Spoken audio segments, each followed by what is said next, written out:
Son fagocitos. De hecho, estas son células súper especializadas. Los neutrófilos son un tipo de fagocito que es lo único que hace. O sea, tienen un apetito desmedido.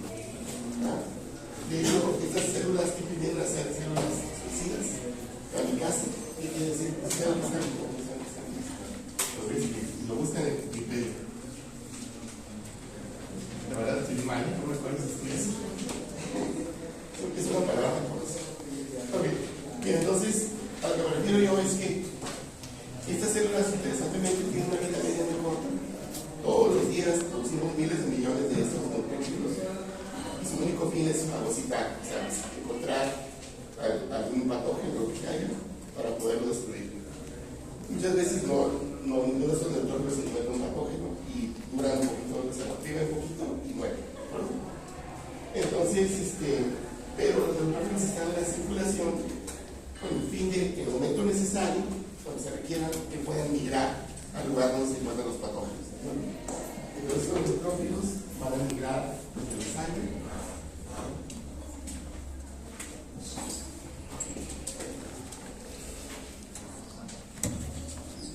a tejidos, ¿de acuerdo? Ahora, cuando digo tejidos, bueno, esto puede incluir mucosas y puede incluir órganos completos. Quiero que entiendan que no necesariamente los órganos, como los órganos sólidos del abdomen, pues no todos tienen mucosas, ¿ok? Por ejemplo, el hígado no está tomado con mucosas, pero los pulmones son mucosas. Pues quiero que quede claro eso. ¿Alguna pregunta?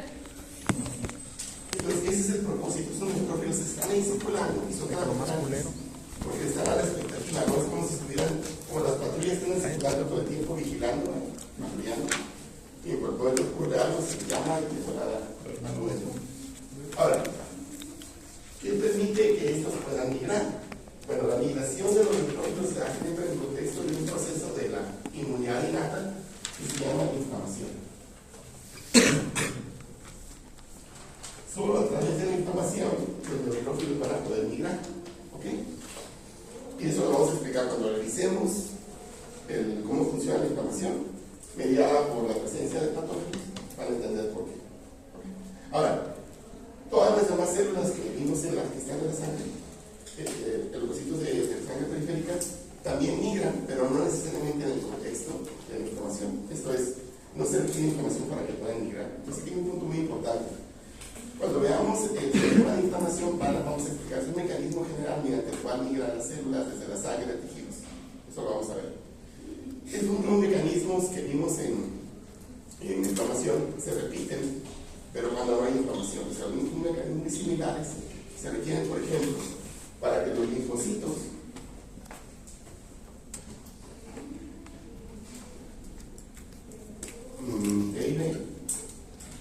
por ejemplo, migren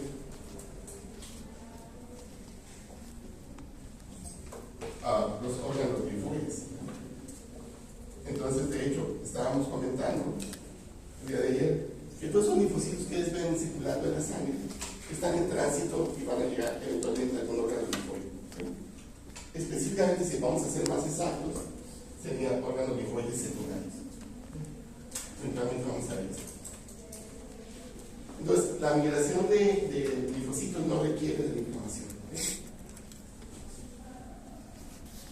Sobre las otras células que vimos, en el caso de los eosinófilos y basófilos, generalmente migran en el contexto de la inflamación también, pueden migrar. Entonces, pero bueno, la célula que es muy relevante en la inflamación inicialmente, lo que se llama inflamación aguda, que no hemos visto todavía, es esta célula.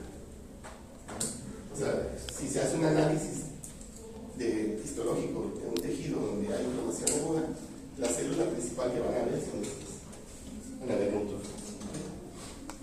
Entonces los otros dos también van a migrar en el contexto de la inflamación. Luego de sus preguntas. ¿No? ¿Qué pasó? Dijo que los linfocitos T y B no requieren inflamación, ¿verdad?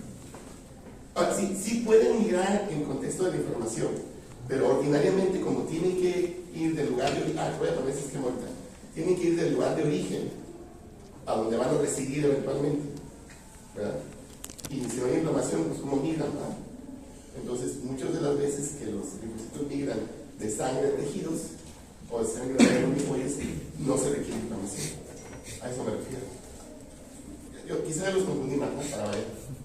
Disculpen. Ok, bien. Entonces vean lo siguiente. Entonces tenemos el tejido, el órgano de origen de todas las células de la inmunidad y de la sangre, ¿verdad? Tenemos la médula ósea, que la voy a ver aquí como N.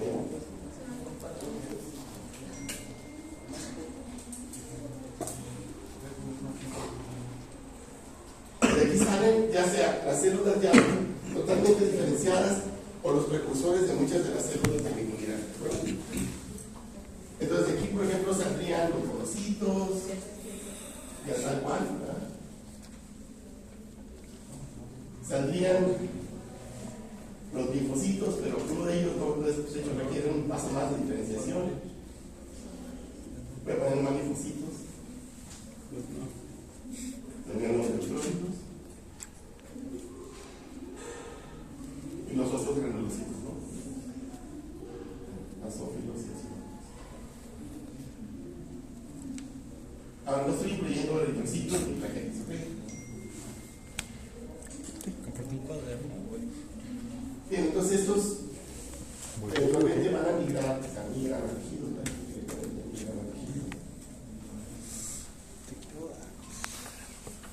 bueno, cuando pongo la palabra tejidos, trato de expresar esto de manera general. El tejido sería una mucosa o un órgano. Monocitos igual, ¿no? Migran a tejidos.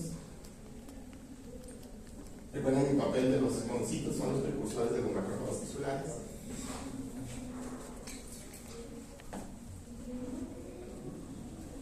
Y los neutrófilos, eso sí, esos no tienen a dónde migrar, esos están circulando constantemente, esperando el momento que tengan que actuar. Es como en las guerras. Digo, malo, no hay mucho momento bélico en varias partes del mundo, pero por ejemplo, hay estas bases en Estados Unidos de alerta de guerra nuclear, ¿no? Y están en guardia estos pilotos, ya sea de bombarderos o algo.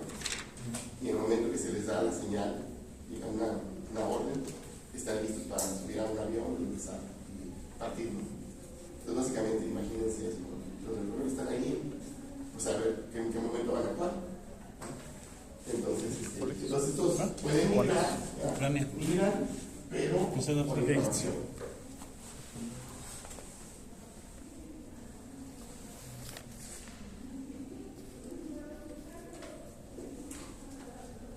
Y estos también, típicamente, llegan a migrar con información.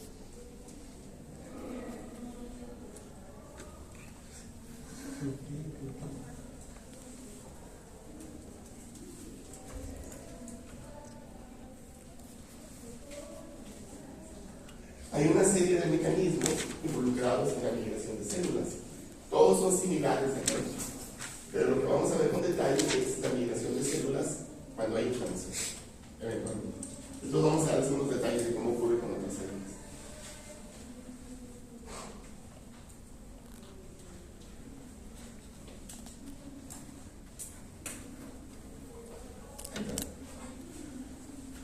Muy bien.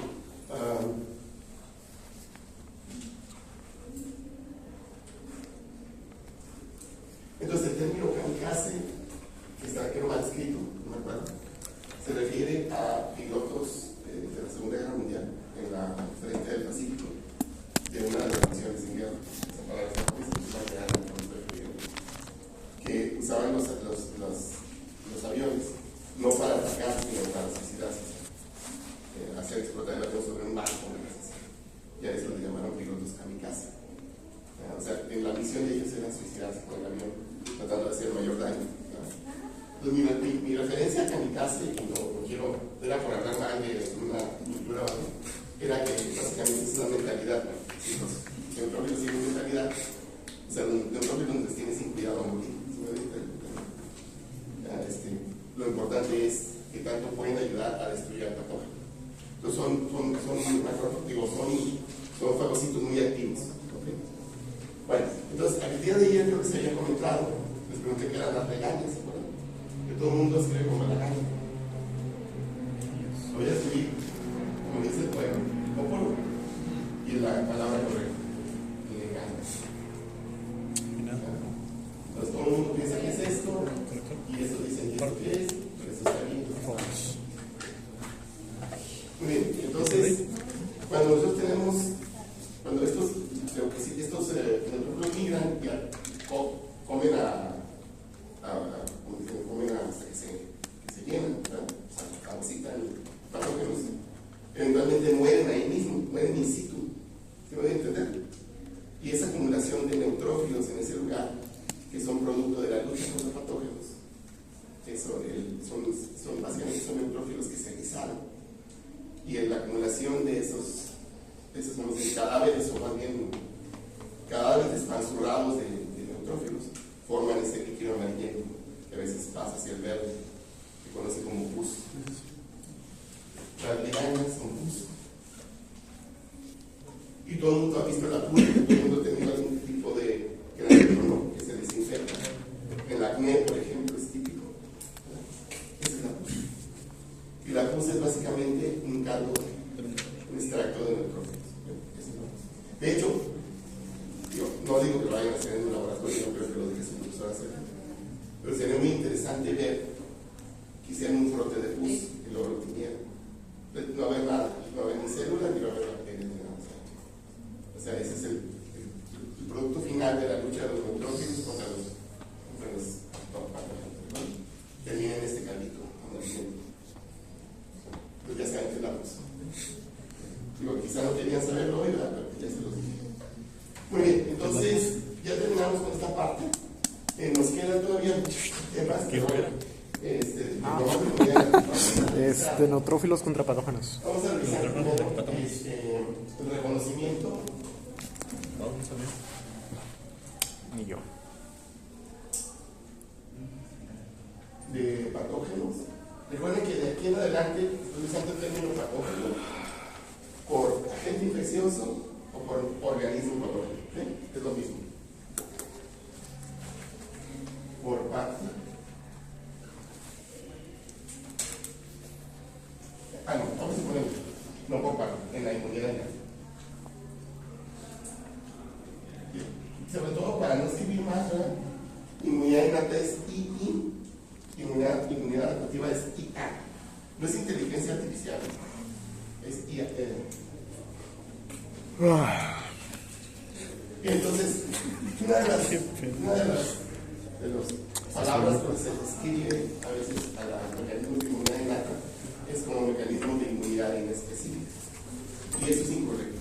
O sea, aunque los mecanismos de reconocimiento no son tan finos como la inmunidad adaptativa, toda la inmunidad innata está basada en el proceso de reconocimiento molecular de los patógenos. Entonces, ese reconocimiento es a nivel molecular.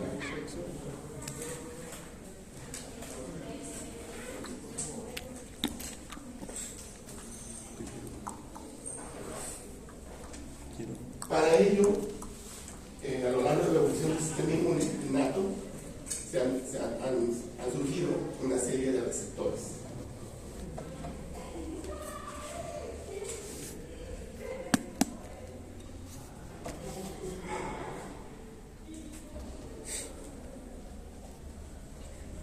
Lo que vamos a revisar en esta parte es cuántos tipos de receptores hay para la inmunidad innata, cuántos tipos de receptores se manejan y qué es lo que reconocen y qué función desempeñan.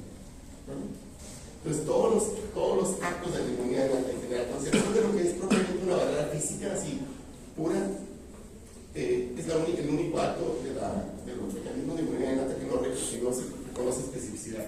Si yo le pongo una barrera ahí para que no pase alguien, pues no pasa nadie, pues es parejo para cualquier patógeno. Pero en los mecanismos de inmunidad innata hay un reconocimiento molecular que es específico para familias de patógenos. ¿Okay? Y es a través de receptores.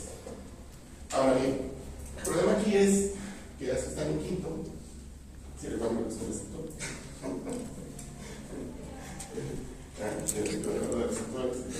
Están hablando de receptores en farmacología y seguramente hablan de receptores en biofarmacéutica.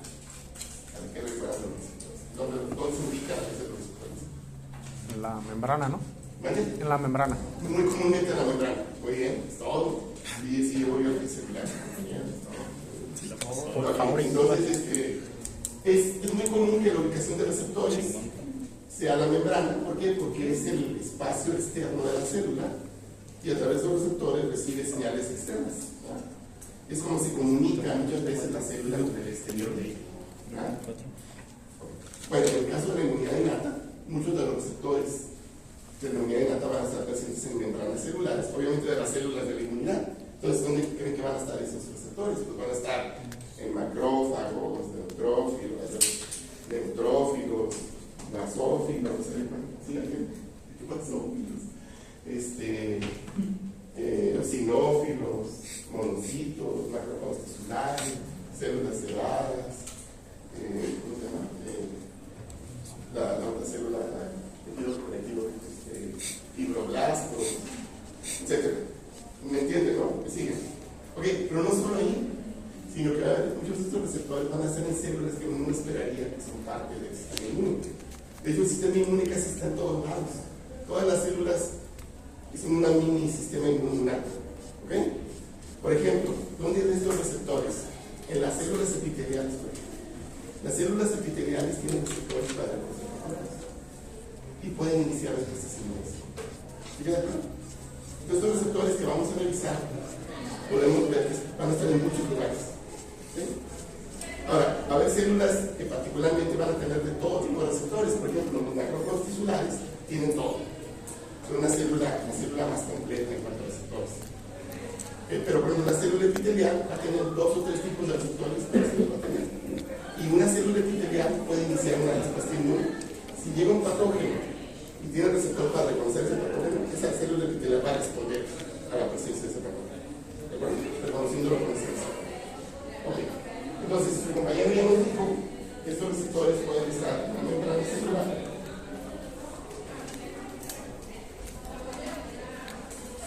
A ver, ayúdenme. Y esa es una ubicación muy común, pero no es la única. A ver, ¿dónde más podrían estar? ¿En el citoplasma? Es todo, no, hombre, estoy hablando. Sí, se detecta en la región del citoplasma. Pinche matado. Puro Jauregui. No sé. Ni venía a hacer clase, ¿verdad? Ahora, en el citoplasma Te podría ibas a culiar estar con el DAO. Te ibas a culiar con el DAO. Sí, pues sí. Está mal. Directamente disueltos en el citosol, que es la parte, digamos, líquida, o podrían estar asociados a alguna estructura vesicular. ¿Ok? Vamos a ver eso, que existen los dos tipos de receptores citosólicos. Unos que están disueltos en el citosol, hay libres, y otros que están asociados a vesículas. Y bueno, ¿cuál es la última posibilidad? No piensen que están en una célula, no te podría ser. De afuera de la célula. ¿Sí me dijo eso? No hay. No hay receptores como tales, ¿no? Pero hay una comunicación desde la membrana del núcleo cuando se reconoce un patógeno en todas las células. Entonces, por ese lado no iba tan mal, ¿no? Entonces, mi punto aquí es que este grupo les vamos a llamar receptores extracelulares o receptores solubles.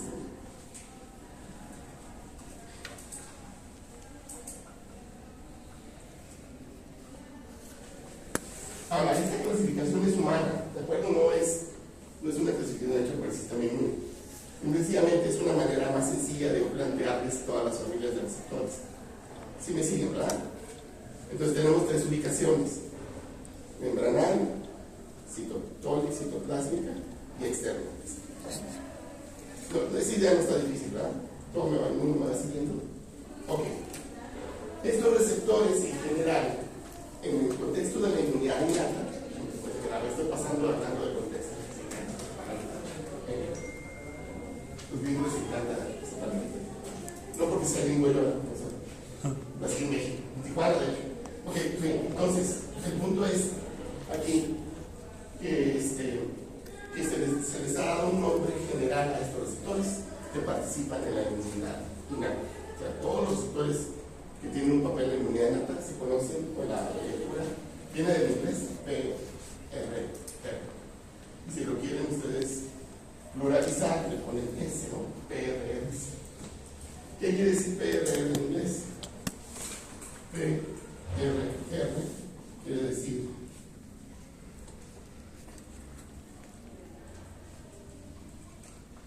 ahorita lo voy a digo en inglés y luego se los traduzco al español.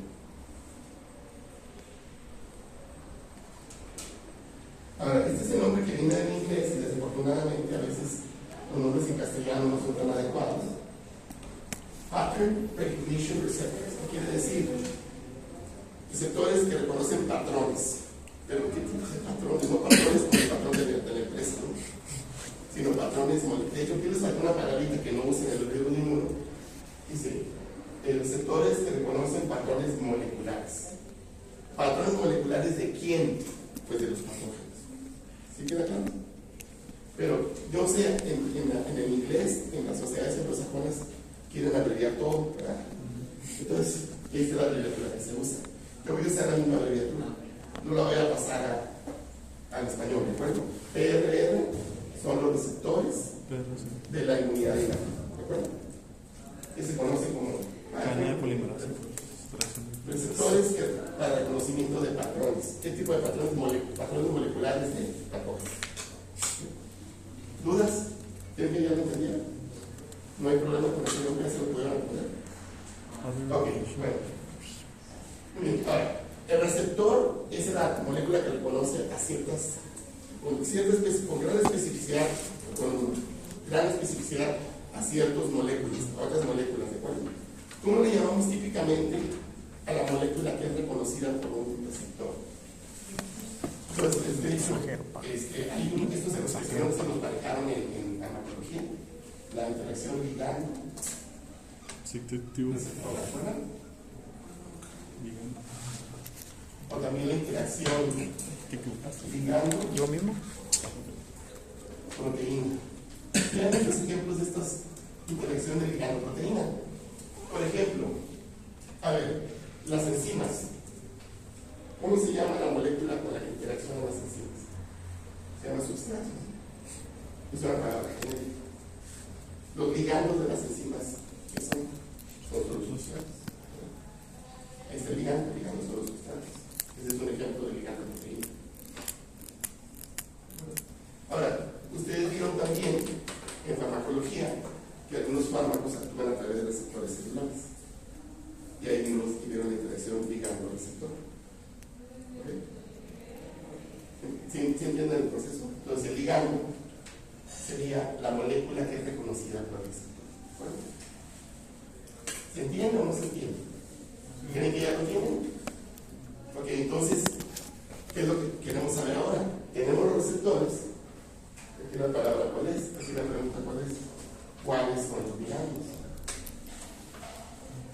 de estos receptores? O sea, para cada receptor debe haber un ligando, no hay de otra, ¿no?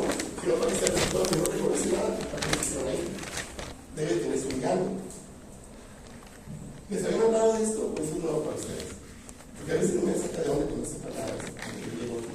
Yo no voy a explicar todo. Pero está bien, no me molesta, pues. El problema es que esto no lo entienden. Ese es el problema que yo veo. Dudas, a ver, deben ser sinceros. Está muy complicado esto. No sé si se cuenten, ¿no? Organicen sus apuntes, ¿no? Vayan cuando si no. No puedo hacer más, o sea, ustedes estudien, traten de aprender de la mejor manera posible. ¿Qué parece el método?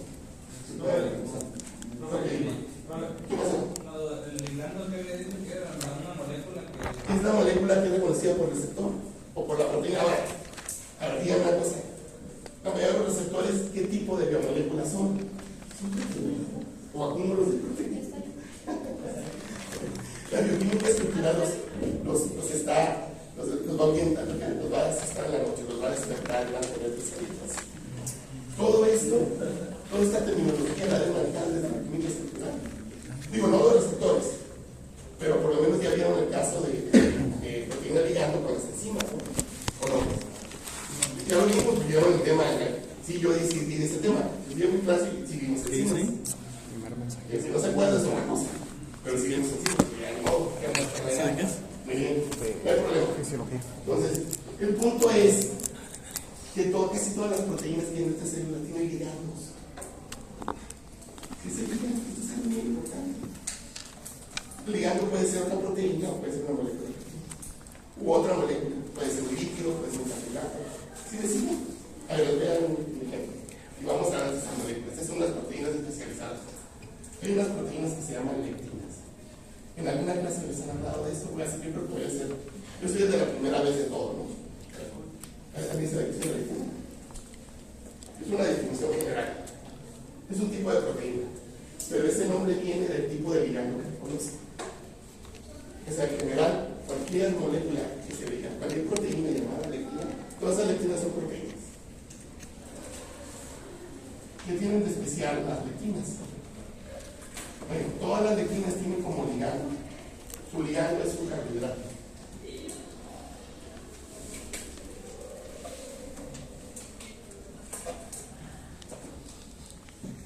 Sí, anoten esos apuntes, por favor.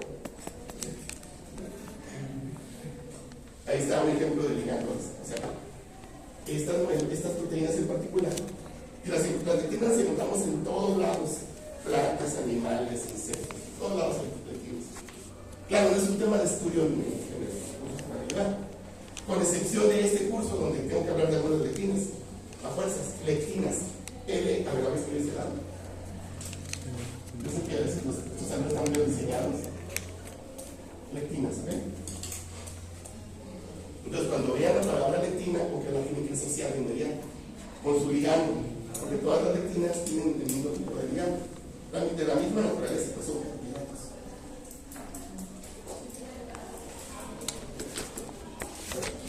Claro, pero se la paso la mitad del tiempo en un punto de aquí. Entonces, vamos a ver cuáles son los posibles ligandos. Estos ligandos de los receptores de los PRR van a recibir una diversidad de nombres. Las dos más comunes que van a encontrar en los libros de texto es la más vieja, que es PAMP o MAMP. También vienen del inglés. Voy a poner este lado. La primera, AMP, como PAMP.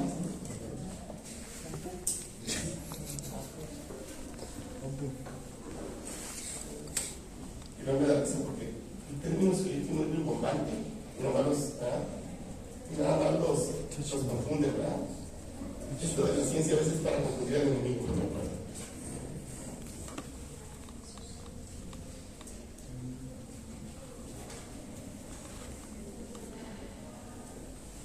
Para las biocidas, consideraría que, como el significado en inglés, pathogen associated molecular patterns, patrones moleculares asociados a patógenos. ¿Okay? ¿Qué nos está diciendo eso? Que lo que reconocen los receptores son moléculas o patrones moleculares que están asociados a estos patógenos. ¿No es para esto, Pampo? Bacterias, protozoarios, hongos, levaduras, el mitos. ¿Okay? Toda la gama que ya vimos son PAMP. ¿Ok? Ahora, el punto es que esta definición, donde nos centramos en la palabra patógeno, a veces está un poco como si el sistema innato fuera muy específico para reconocer entre patógenos y no patógenos. En realidad, lo que ocurre es que los receptores de la inmunidad innata, los PRR, reconocen en general estructuras moleculares que vamos a encontrar una diversidad de patógenos, pero que son comunes a patógenos y no patógenos. Esto es, hay millones y millones de diferentes especies de bacterias, por ejemplo, pero de ese universo tan enorme de estos organismos que hay en la Tierra, un porcentaje mínimo son patógenos. ¿No deben entender? Muchas de las estructuras moleculares que hay en los organismos patógenos, bacterias patógenas y bacterias no patógenas, son iguales. Y algunos de los PAMPs son moléculas que son comunes a patógenos y no patógenos. Entonces, es algo que yo no escribí, ¿no? O sea, dentro de este universo de lo que llamamos organismos, ¿verdad? Sobre todo microorganismos, va a haber patógenos y no patógenos. De hecho, tenemos la suerte de que la mayoría de estos organismos son no patógenos. Si no, ya habríamos desaparecido de la faz de la Tierra. ¿No voy a entender? Muy de vez en cuando llega un virus como el de la COVID, ¿no? El SARS-CoV-2, que diezma al mundo, ¿no? Pasó hace 3 años. En realidad es una minoría. ¿Okay? Dentro de todos estos microorganismos o organismos patógenos son una minoría con respecto al total de organismos. ¿No?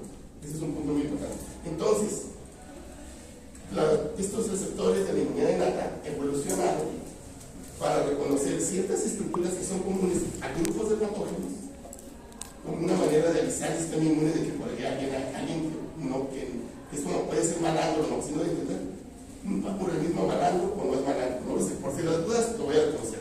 ¿Sí queda claro? Lo reconozco que puedo actuar contra él.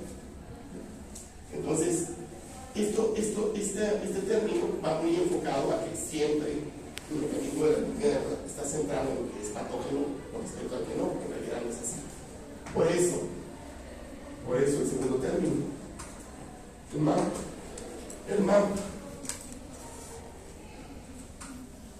quiere decir micro, y lo demás es igual a camino.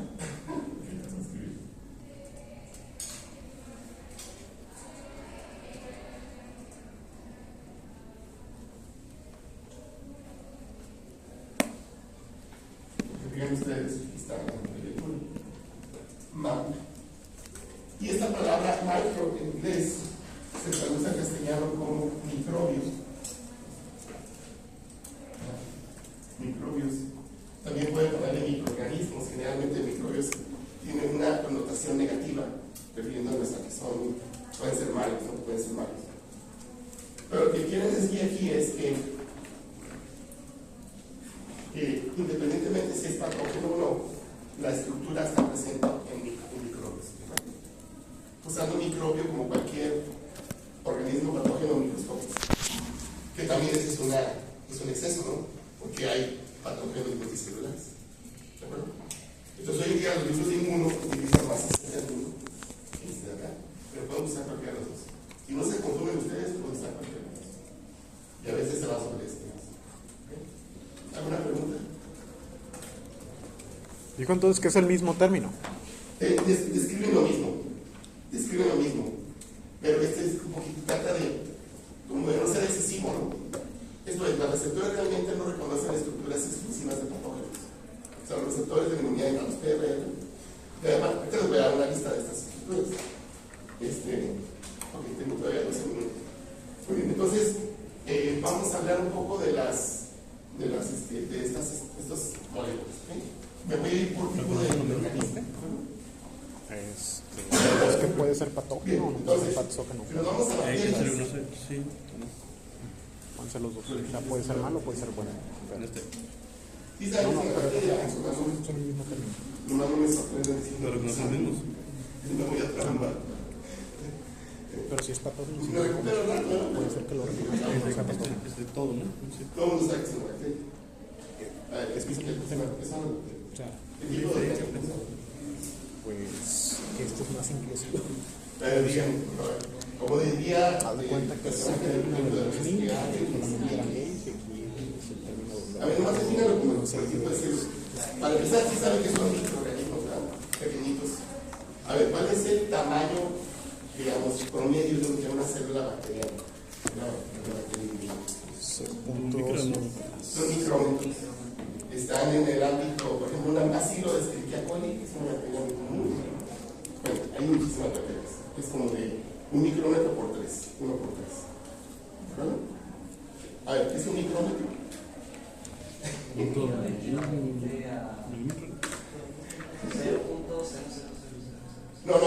Está. Hágalo componente. A ver. Es a las 5, ¿no?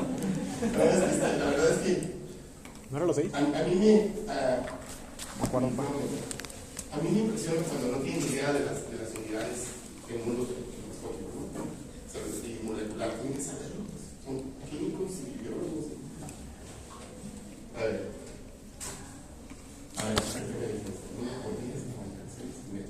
6. Ay, perdón, es una N. Son una millonésima de metro. O sea, agarran un metro y lo en millón de pedacitos. Un micrómetro de milloncitos. ¿Todo el mundo bien? Es que esto me impresiona como no sepa. A ver, es un nanómetro. 9. 1 por 6 a la menos 9 metros. 1 por 10 a la menos 9 metros. O sea, es una milésima el micrómetro. Es que estamos en el ámbito de moléculas. ¿Okay? Entonces aquí células. Y estamos en el ámbito de moléculas.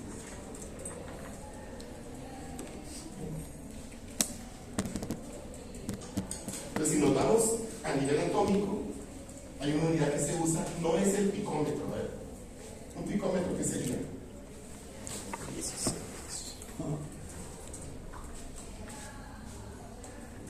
Pues 1 por 10 a la menos 2. Y ya estamos aquí, estamos por abajo del nivel atómico. Típicamente el nivel atómico es algo que se conoce como Armstrong. ¿Les han hablado de eso en alguna materia? Es una unidad para microscopía electrónica y para cuestiones para moléculas. Armstrong es esta unidad y es el nombre de un científico.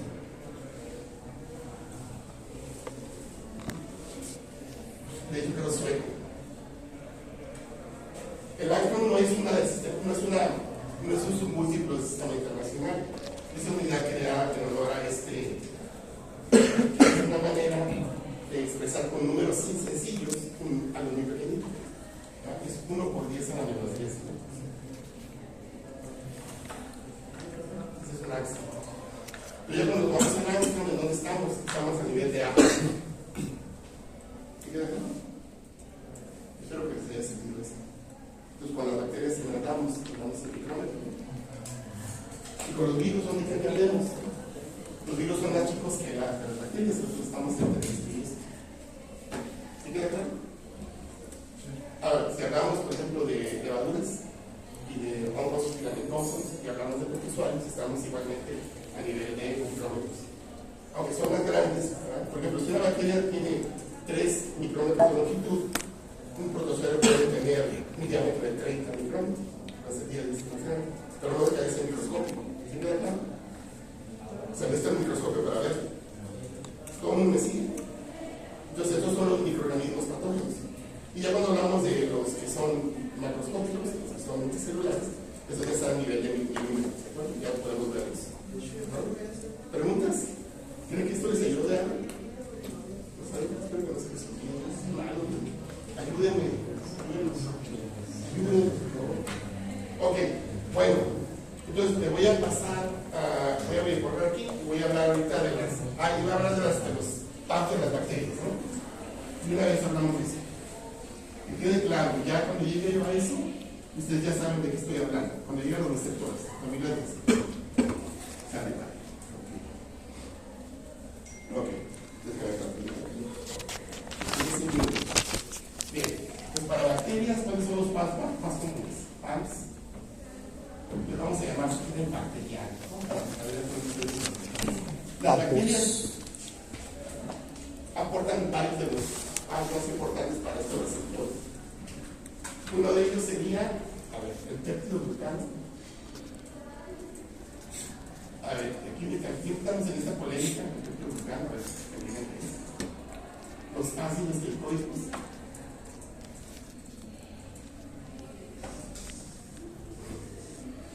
La cafeína.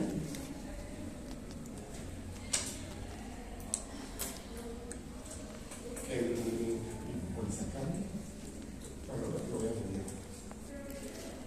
Esos, nomás puse 4 ejemplos. Hay más, pero esto es como lo más común. A ver, necesito que me digan los ejemplos. Se supone que lo ven en la parte de célula procariota. La estructura de célula procariota en biología celular, y si no, ya deben estarlo viendo en micro. A ver, ¿qué es el peptidoglucano? Exactamente, en las bacterias, el peptidoglucano es la macromolécula que forma la pared celular. pues el propio glucano está formado por un polisacárido y es lineal. Y estas líneas, estas estructuras lineales de polisacáridos están asociadas entre sí, formando un tejido por puentes peptídicos.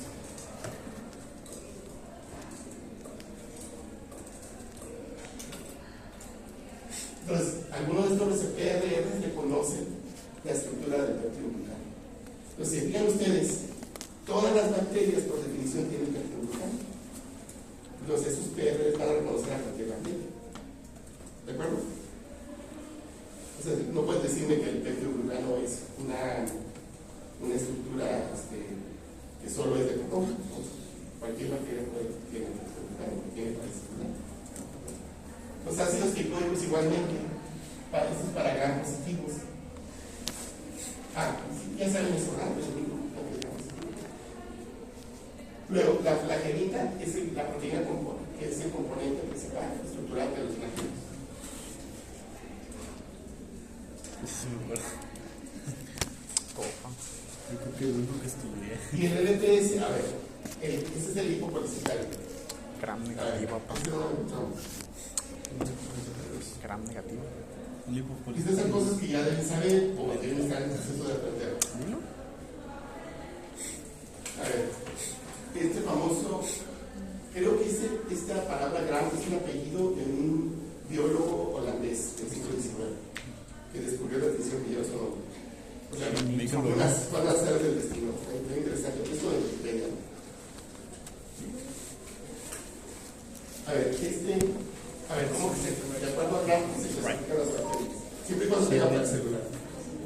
Gram positivas y gram negativas. Bueno, no me quiero meter con el positivo negativo, pero este LPS, ¿en qué tipo de bacteria la encontramos nada más? Gram positivo, gram negativo. Solo gram negativo.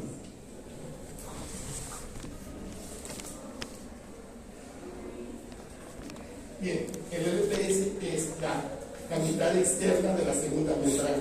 Todas las gram negativas, las bacterias negativas tienen un doble membrana. Una membrana interna, un espacio hay un espacio, se llama espacio periplástico, y luego una membrana externa. Y la parte externa de la membrana externa, de la membrana de afuera, está formada por el LPS.